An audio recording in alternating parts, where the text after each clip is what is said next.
আমি এখন আছি বালিগঞ্জ প্লেসে আর আমি দাঁড়িয়ে আছি রেস্টুরেন্ট বাঙালি রেস্টুরেন্ট 6th বালিগঞ্জ প্লেসের বাইরে। আজকে আমরা ভিতরে গিয়ে দেখে নেব যে শেফ আমাদের জন্য কি কি এক্সোটিক বেঙ্গলি কুইজিনস রান্না করে দেয়। চলুন।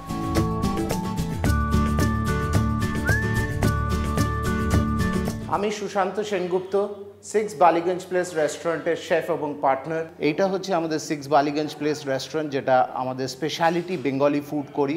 আমরা আজকে বানাচ্ছি ইলিশ মাছের পদ্মা নদীর ইলিশ ঝাল। তার জন্য সবথেকে আগে ইলিশটাতে একটু হলুদ আর নুন দিয়ে একটু ম্যারিনেট করে নিচ্ছি।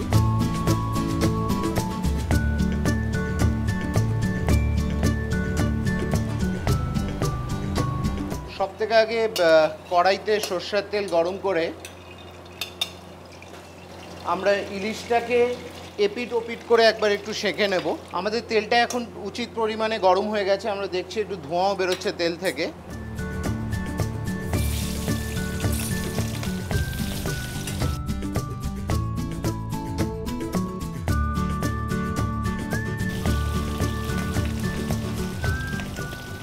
ইলিশ মাছ বেশি ফ্রাই বা তেলে বেশিক্ষণ সাঁতলালে ইলিশ মাছের ফ্লেভারটা চলে যাবে, তার জন্য আমরা খালি এপিট ওপিট করেই এটাকে যেরকম বের করে নিচ্ছি। এখন এই গরম তেলটাতেই আমরা আদা বাটা, জিরে বাটা,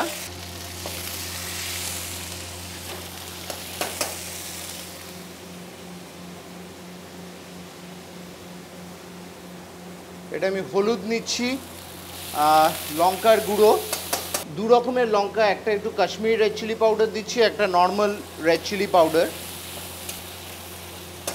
তার সাথে দিচ্ছি একটু তেঁতুলের জুস, এটা আমাদের এই টক ভাবটা আনবে। আমাদের মশলাটা প্রায় কুক হয়ে গেছে, আর একটু পরিমাণে জল দিয়ে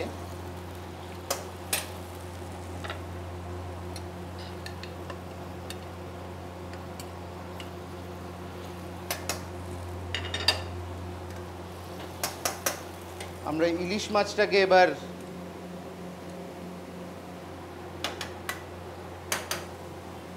আর অল্প একটু নুন আর অল্প 1 চিমটি চিনি দিয়ে আমরা ইলিশ মাছটাকে পাকাতে আরম্ভ করব। এটা হতে আপনার এখন 7 থেকে 10 মিনিটের মতন লাগবে, ইলিশটা যেভাবে কাটা আছে তার অনুযায়ী। আমাদের ইলিশটা প্রায় হয়ে এসছে। এই ফিনিশিংয়ের জন্য কয়েকটা জিনিস আছে। এটা একটু আমরা নারকেল দুধ দিয়ে একটু ফিনিশ করি।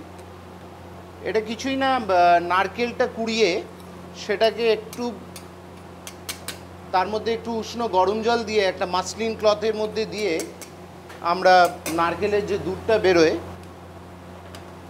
সেটা দিয়ে এই ঝোলটাকে ফিনিশ করি।